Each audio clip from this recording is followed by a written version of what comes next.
Hello everyone, मैं रेनू। स्वागत है आपका ऑनलाइन कॉमर्स कनेक्शन में। आज जो मैं आपके लिए लेके आई हूँ वो एक मुहिम है, वो एक मैराथन है जो आपको आपके कॉमर्स के अचीवमेंट, आपके कॉमर्स के टारगेट तक लेके जाती है। क्या है उस मुहिम का नाम, क्या है उस मैराथन का नाम? Way to JRF, way to UGC net, way to state eligibility test and way to post graduate examination, post graduate teacher eligibility test to every state. Okay बच्चों, अब इस मुहिम में और मैराथन में हम लोग भागेंगे और उस सिलेबस को कवर अप करेंगे जो सिलेबस हमारे इन पेपर से रिलेटेड आते हैं, ताकि हम अपने पेपर्स की तैयारी बहुत अच्छे से कर पाएं और पेपर को हम फर्स्ट अटैम्प्ट में ही क्रैक कर पाएं। चलिए बच्चों, स्टार्ट करते हैं।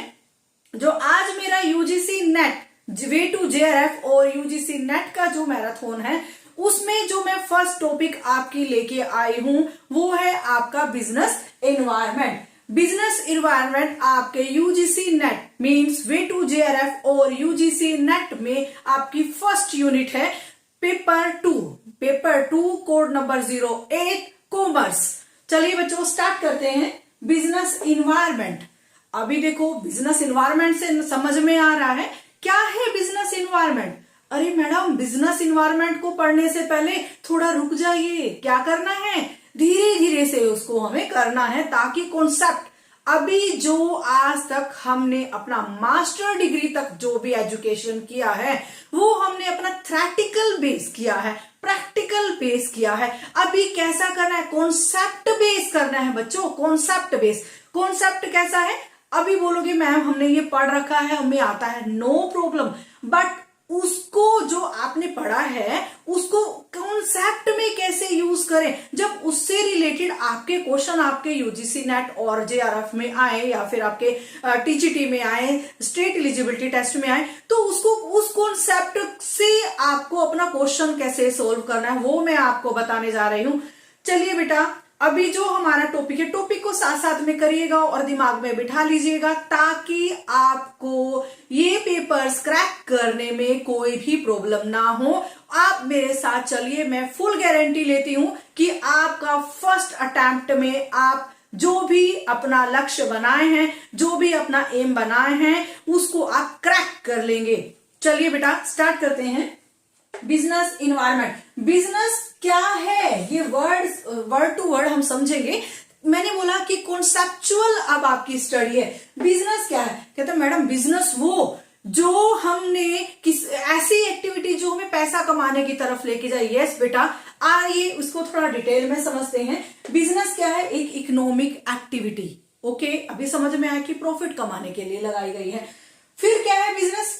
Production of goods and services. Yes madam, जब हम किसी फैक्ट्री में, मैन्युफैक्चरिंग कंपनी में या फिर अपनी यूनिट में जब आप प्रोड्यूस करते हैं अपने गुड्स एंड सर्विसेज को, वो किस लिए कर रहे हैं? कस्टमर तक पहुंचाने। कस्टमर तक क्यों पहुंचाए भाई साहब? कस्टमर तक पहुंचाने के लिए, ताकि कस्टमर उसको यूज करे और उसके बदले में हमें मनी दे, और वो मनी हमारे इकोनॉमिक एक्टिविटी तक मींस हमारे यहाँ पे प्रॉफिट तक लेके जाए। अब बेटा, इकोनॉमिक एक्टिविटी तो मैंने बता दिया। इकोनॉमिक एक्टिविटी क्या है? वो हमें चीजें देता है, मींस गुड्स एंड सर्विसेज हम उसको प्रोवाइड करते हैं, वो हमें बदले में क्या देता है? वो हमें बदले में मनी प्रोवाइड कराता है। उसको इकोनॉमिक एक्टिविटी बोला गया। मींस वही पैसे का लेन देन, वस्तुओं से पैसे का लेन देन, economic activity. Production of goods and services, ऐसे ही selling of goods and services. Madam अभी तो प्रोडक्शन बताया भाई साहब, जब उस प्रोडक्ट की प्रोडक्शन करोगे, production of goods and services होगा, तो किस लिए कर रहे हो भाई साहब? उसको बेचेंगे भी तो, बेचने के लिए। Selling of goods and services भी बिजनेस में आती है। कॉन्टिन्यूटी, अब कोई बिजनेस है, ऐसा नहीं है मैंने एक प्रोडक्ट बनाया है, आज का काम किया या एक महीने भर काम किया, एक साल बाद, एक साल तक काम किया, मैंने वो यूनिट बंद कर दी। नो भाई, अरे ऐसा यहां बात नहीं कर रहे हैं, हम बात कर रहे हैं कॉन्टिन्यूटी की। वो बिजनेस जो रेगुलर कंटिन्यू है, रेगुलर है, चलता है, रेगुलर एग्जिस्टेंस में है, उस बिजनेस की हम बात कर रहे हैं। फिर आ गया मैडम प्रॉफिट अर्निंग। यस बेटा, यहाँ पे इकोनॉमिक एक्टिविटी आई थी। गुड्स एंड सर्विसेज को हम ट्रांसफर करते हैं कंज्यूमर की तरफ। कंज्यूमर से क्या ट्रांसफर होता है? मनी। मनी से क्या बनता है? हमारा प्रॉफिट अर्निंग होता है। Then risk and return. Madam ये क्या है? बेटा जब कोई बिजनेस आप लगा रहे हो, हर बार ऐसा तो नहीं होता कि बिजनेस में प्रॉफिट ही प्रॉफिट आएगा, बिजनेस में रिस्क भी आता है। दोनों भाई बहन हैं या दोनों भाई भाई हैं, सिक्के के दो पहलू हैं। समझ में आया? अगर बिजनेस में रिस्क है, अगर बिजनेस में रिस्क है तो साथ में रिटर्न है, अगर बिजनेस में प्रॉफिट है तो साथ में लॉस है। बिजनेस में रिस्क है, अगर बिजनेस में रिस्क है तो साथ में रिटर्न है, अगर बिजनेस में प्रॉफिट है तो साथ में लॉस है, उसकी बात करें। क्योंकि हर बिजनेस टाइम टाइम पे कभी कभी वो अपना प्रॉफिट अर्न करता है, कभी कभी वो लॉस में चला जाता है। वो लॉस को क्या नाम दिया गया है? रिस्क का नाम दिया गया है। मींस अगर कोई बिजनेसमैन बिजनेस से प्रॉफिट कमाना चाहता है, बिजनेस एक्टिविटी से प्रॉफिट कमाना चाहता है, तो उसको क्या करना पड़ेगा? बिजनेस सेटअप करना पड़ेगा। बिजनेस सेटअप करने में कितना रिस्क है, कितने क्वेश्चन उसके माइंड में आ रहे हैं। जो प्रोडक्ट मैं लॉन्च कर रहा हूं क्या वो चल पाएगा? जो बिजनेस मैं लगा रहा हूं क्या वो कस्टमर को पसंद आएगा? क्या मेरे प्रोडक्ट सेल हो पाएंगे? क्या मैं मार्केट में टिक पाऊंगा? क्या मैं कंपटीटर से compete कर पाऊंगा? वो सारे क्वेश्चन उस बिजनेसमैन के माइंड में हैं। अब ये क्वेश्चन क्या है? ये क्वेश्चन उसके बिजनेस से रिलेटेड रिस्क है। अगर कोई बिजनेसमैन उस बिजनेस में टिकता है, उन रिस्क को कवर करके साथ में लेके अगर टिकता है, इट मींस कंफर्म है कि उसको रिटर्न तो मिलेगी ही मिलेगी, वो प्रॉफिट के वे पे जा रहा है। ओके बच्चों, काफी डिटेल में हो गया। देन लीगल एंड लॉफुल, वो बिजनेस जो लीगली तौर पे चल रहा हो, जिसमें एक प्रॉपर रूल एंड रेगुलेशंस को उसने फॉलो किया हो, उसी बिजनेस की बात कर रहे हैं। ऐसी एक्टिविटी नहीं भाई साहब, क्या हुआ स्मगलिंग का काम कर रहे हैं मैडम, वो भी बिजनेस हुआ? नहीं, लॉफुल एक्टिविटीज को ही हम यहाँ पे बिजनेस में कवर अप करेंगे। ठीक है बेटा, अब मैं बात करें, अब ये सारा ये जो काम हमने किया है, economic activity, production, selling, quantity, profit earning, risk and return, legal, lawful, किस लिए किया है? कस्टमर को सेटिस्फेक्शन देने के लिए। कस्टमर को सेटिस्फेक्शन देना मीन्स अपने प्रॉफिट को बढ़ाना, अपने बिजनेस को दूर तक फैलाना, अपने बिजनेस के बारे में आपको वहां पे गुडविल क्रिएट करना, उनसे रिलेटेड हम यहाँ पे उसी चीज को हम बिजनेस बोलते हैं। मैडम ठीक है, बिजनेस क्या क्या हो सकता है? अभी बिजनेस एक कंपनी भी हो सकती है, एक पार्टनरशिप फर्म, पार्टनरशिप ऑर्गेनाइजेशन या फर्म के बिहाफ पे भी आपका बिजनेस हो सकता है। सोल प्रोप्राइटरशिप भी एक बिजनेस की फॉर्म है। ऑक्यूपेशन, मैडम ऑक्यूपेशन, और ऑक्यूपेशन जब आप सर्विसेज देते हैं, ऑक्यूपेशन मान लीजिए एक लॉयर है, एक लॉयर है, लॉ की सर्विसेज दे के कोर्ट में केसेस को लड़ के क्या दे रहा है आपको? कुछ तो नहीं दे रहा, ऐसी सर्विसेज दे रहा है जो आपको दिख नहीं रही। वो अपना प्रोडक्ट आपको दे रहा है बट वो दिख नहीं रहा है, तो उसको क्या बोला? सर्विस। बट उसके बदले में भी तो उसको कुछ चाहिए। क्या चाहिए? उसके बदले में उसको चाहिए प्रॉफिट। ऑक्यूपेशन और any entity that undertake commercial, industrial, charitable और प्रोफेशनल, कोई भी ऐसी एक्टिविटी जो इन बिजनेस में आती है, चाहे वो कमर्शियल हो, चाहे वो इंडस्ट्रियल हो, चाहे वो प्रोफेशनल हो, या फिर आपका चैरिटेबल ट्रस्ट क्यों ना हो, उन सब को हम बिजनेस की फॉर्म में लेते हैं। क्लियर हो गया? बिजनेस मीन्स ऐसी एक्टिविटी जो आपकी अर्निंग प्रॉफिट से रिलेटेड है, ऐसा बिजनेस जो आपको प्रॉफिट कमाने से रिलेटेड है, कस्टमर को सेटिस्फेक्शन देने से रिलेटेड है, बिजनेस की गुडविल बनाने से रिलेटेड है, आपके मार्केट में शेयर बनाने से रिलेटेड है, उसी को ही आप बिजनेस बोलते हैं। बिजनेस का मीनिंग अच्छे से समझ में आ गया। अब समझते हैं मीनिंग ऑफ इन्वायरमेंट। अब इन्वायरमेंट क्या है, तभी तो बिजनेस इन्वायरमेंट बनेगा। इन्वायरमेंट क्या है? देखो, इन्वायरमेंट बिजनेस मैंने लगाया हुआ है।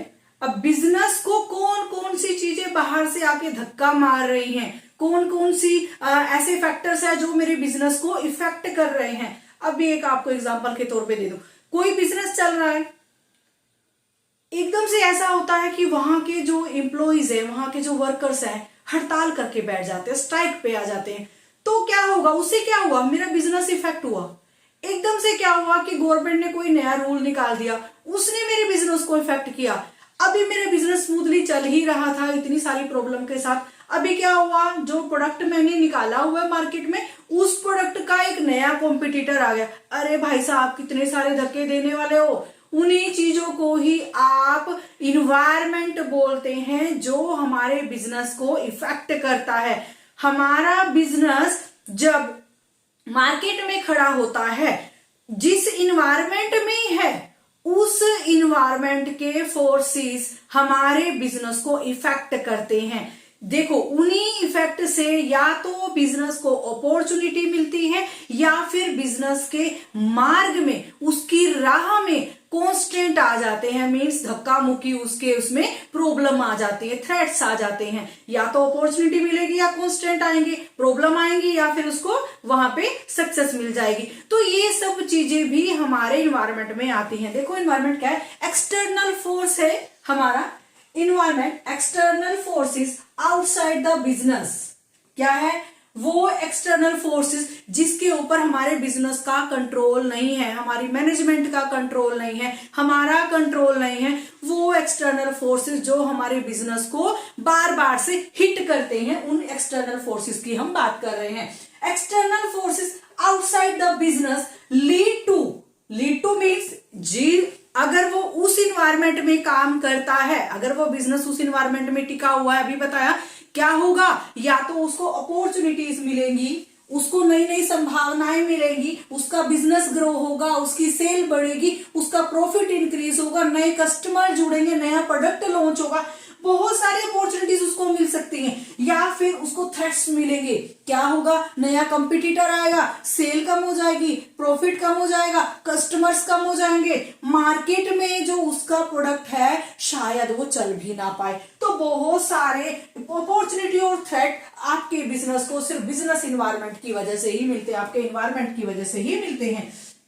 अब देखो, कौन कौन से ऐसे फैक्टर्स हैं जो आपके बिजनेस को इफेक्ट कर रहे हैं। सोशियो इफेक्ट में सोशल इफेक्टर, सोशियो में कौन आया? आपकी पब्लिक आई, पब्लिक का टेस्ट है, प्रेफरेंसेस है, क्या चाह रही है, लाइकिंग डिसलाइकिंग, ये हमारे बिजनेस में, हमारे इन्वायरमेंट में आती है। इकोनॉमिक एक्टिविटी भी हमारे बिजनेस में आती है। टेक्नोलॉजिकल अपग्रेडेशन कुछ हो गया है, अगर कोई नई टेक्नोलॉजी आ गई है, वो भी हमारे इन्वायरमेंट के ऊपर, हमारे बिजनेस के ऊपर इफेक्ट में डालती है। कंपटीटर्स आ गए हैं, तो वो तो हमारे बिजनेस को भाई साहब एक रोड़ा है हमारे लिए।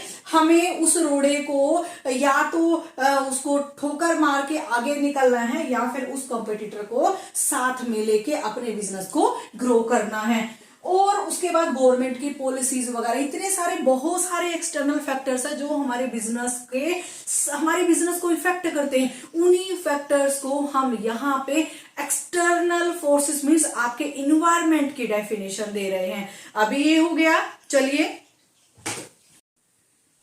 अभी जैसे हमने बिजनेस का और इन्वायरमेंट का मीनिंग अलग अलग से समझा, अभी हम उसको ज्वाइंट करके समझते हैं कि मैडम ज्वाइंट करने से क्या मतलब है। बेटा, हम बात ही हमारा यूनिट 1 है यूजीसी के लिए, बिजनेस इन्वायरमेंट है। अब उसका मीनिंग तो अच्छे से समझना होगा ना, इस तरीके से समझना होगा कि वो कॉन्सेप्ट हमारे माइंड में क्लियर हो जाए। जब इससे रिलेटेड हम एग्जाम में कोई भी क्वेश्चन हमें उलझा के या फिर घुमा के क्वेश्चन दिया जाए, तो हम उसको इजिली सोल्व कर पाए।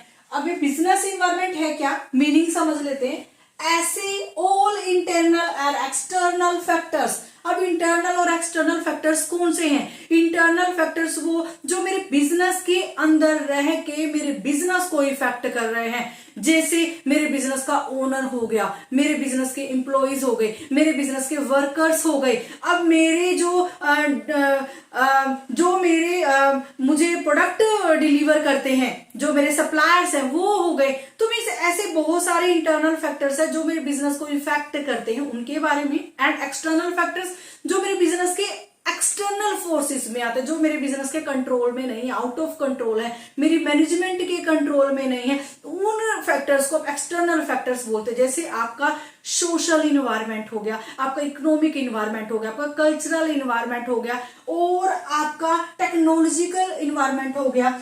ऐसे ही बहुत सारे आपके एक्सटर्नल फैक्टर जो आपके बिजनेस को इफेक्ट कर रहे हैं। मीन्स ऑल एक्सटर्नल और internal factors that affect company operation, जो हमारी कंपनी की, हमारे बिजनेस की ऑपरेशन को इफेक्ट करें। मैडम, उसका ऑपरेशन क्या, अभी समझा था ना, ऑपरेशन क्या था उसका, sale and purchase, production of goods and services, mean जिससे भी रिलेटेड आपने बिजनेस लगाया है वो ऑपरेशन उसमें बिजनेस में हो रही है, उसको इफेक्ट कौन करता है, आपका बिजनेस एनवायरनमेंट इफेक्ट करता है।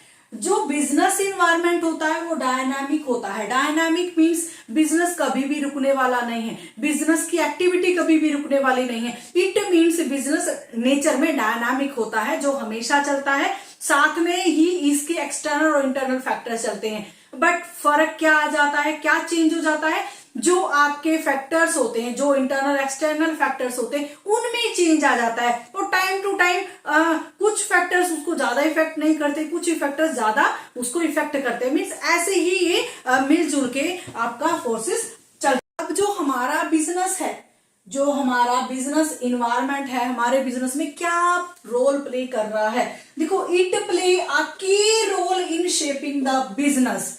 मैडम की रोल क्या, देखो इतना बड़ा घर मैंने बनाया है, खुलता किससे है भाई साहब, चाबी से। जब तक मैं चाबी लगाऊंगी नहीं, मैं घर के अंदर एंट्री नहीं कर सकती। इसलिए हमारा जो बिजनेस इन्वायरमेंट है हमारे लिए की रोल प्ले करता है। कैसे, देखो, जब तक हम अपने बिजनेस के फोर्सेस को साथ में लेके नहीं चलेंगे, उन फोर्सेस को समझ के सॉर्ट आउट करके नहीं चलेंगे, हमारा बिजनेस ग्रो नहीं होगा। तो हम उसी कॉन्सेप्ट की बात कर रहे हैं, it play a key role in shaping the business decision. हमारे बिजनेस डिसीजन को ये इफेक्ट करता है। कैसे इफेक्ट करता है, मैंने बोला ना, साथ में लेके चलेंगे तो हमें क्या मिलेगा, अभी हमने लास्ट में पढ़ा, हमें बिजनेस इन्वायरमेंट क्या देता है, अपॉर्चुनिटीज भी देता है, कॉन्स्टेंट देता है, थ्रेट्स देता है। अपॉर्चुनिटी हमारे बिजनेस को ग्रो करती है, थ्रेट्स कॉन्स्टेंट हमारे बिजनेस के मार्ग में, हमारे बिजनेस के वे में रोड़ा है। तो वो कॉन्स्टेंट भी हमें कुछ ना कुछ सिखाते हैं, ठीक है, वो कॉन्स्टेंट भी हमें कुछ ना कुछ सिखाते हैं, ताकि आज ये कॉन्स्टेंट आया तो मुझे कैसे यहाँ पे उसको सोल्व करना है, इस प्रॉब्लम से कैसे निकलना है, अगले बार अगर इस टाइप से कोई आ गया तो मुझे अगली प्रॉब्लम में निकलने में आसानी होगी। तो ये सब टाइप का एक्सपीरियंस आपके बिजनेस इन्वायरमेंट में हो जाता है। It play a key role in shaping the business decision and strategies of a firm. Strategies of a firm, अब मैडम देखो स्ट्रेटेजीज कैसे, बेटा, अब कोई कॉम्पिटिटर मार्केट में आ गया है अपना प्रोडक्ट लेके, अब मुझे जो प्रोडक्ट मैंने मार्केट में निकाला हुआ है वो प्रोडक्ट अब मेरे कंपटीटर से थोड़ा फीका पड़ गया है। अब मुझे क्या करना पड़ेगा, उसके लिए कुछ दिमाग लगाना पड़ेगा, कुछ स्ट्रेटेजी, कुछ प्लानिंग करनी पड़ेगी। उसी स्ट्रेटेजी के बारे में बात करते मैंने किया, मेरा जो प्रोडक्ट है, मान लीजिए मैं ये मार्कर बेचती हूँ और मेरा कंपटीटर भी मार्कर बेचता है। मार्कर का जो ये स्टाइल है ये मेरा स्टाइल है, मार्कर का जो ये स्टाइल है ये मेरा स्टाइल है, एंड जो मेरा कंपटीटर है उसने उसको मल्टी कलर्स में, मल्टी कलर्स मीन्स यहाँ पे नहीं, उसने यहाँ पे जो जिस कलर का मार्कर है वो दे दिए, मीन्स अट्रैक्टिव उसमें दे दी। मुझे स्ट्रेटेजी लगानी पड़ेगी, जो ये मार्कर मैं बेच रही हूँ इस मार्कर के साथ मैं क्या करूं अब, क्योंकि मैं इसको इतना सारा मैंने यहाँ पे प्रोडक्ट बना दिया, उसको कैसे सेल भी करना है, उसको रख भी नहीं सकते हैं, उसको बेकार करके नया प्रोडक्ट भी नहीं बना सकते हैं। तो क्या स्ट्रेटेजी लगाई मैंने, ये रिफिल बेचने के लिए साथ में इसके एक छोटा सा इंक जो इसमें डलती, इंक की बोतल मैंने यहाँ पे फ्री में देनी स्टार्ट कर दी। तो ये मेरी एक बिजनेस की स्ट्रेटेजी हुई। मुझे अपने बिजनेस को कैसे ग्रो करना है उससे रिलेटेड सारी स्ट्रेटेजी एक बिजनेसमैन के माइंड में होती है, तभी वो डिसीजन अच्छे से ले पाता है, क्योंकि उसको इस इन्वायरमेंट में, इस इन्वायरमेंट को हैंडल करके इस मार्केट में रुकना है। कहते कौन कौन से फैक्टर्स हैं जो हमारे बिजनेस इन्वायरमेंट को यहाँ पे इफेक्ट कर रहे हैं, हम इनको डिटेल में पढ़ेंगे। अभी मैं आपको बता देती हूँ, economic environment, political environment, social environment, technological environment, and आपके इंटरनल आपके फैक्टर्स में client, suppliers, owners, competitor etcetera, ऐसे बहुत सारे फैक्टर्स हैं जो हमारे बिजनेस को यहाँ पे इफेक्ट कर रहे हैं। चलिए डिटेल में हम इनको करेंगे। Okay, thank you so much. मिलते हैं आपकी नेक्स्ट वीडियो में आपके बिजनेस इन्वायरमेंट के यूनिट 1 में। Thank you so much.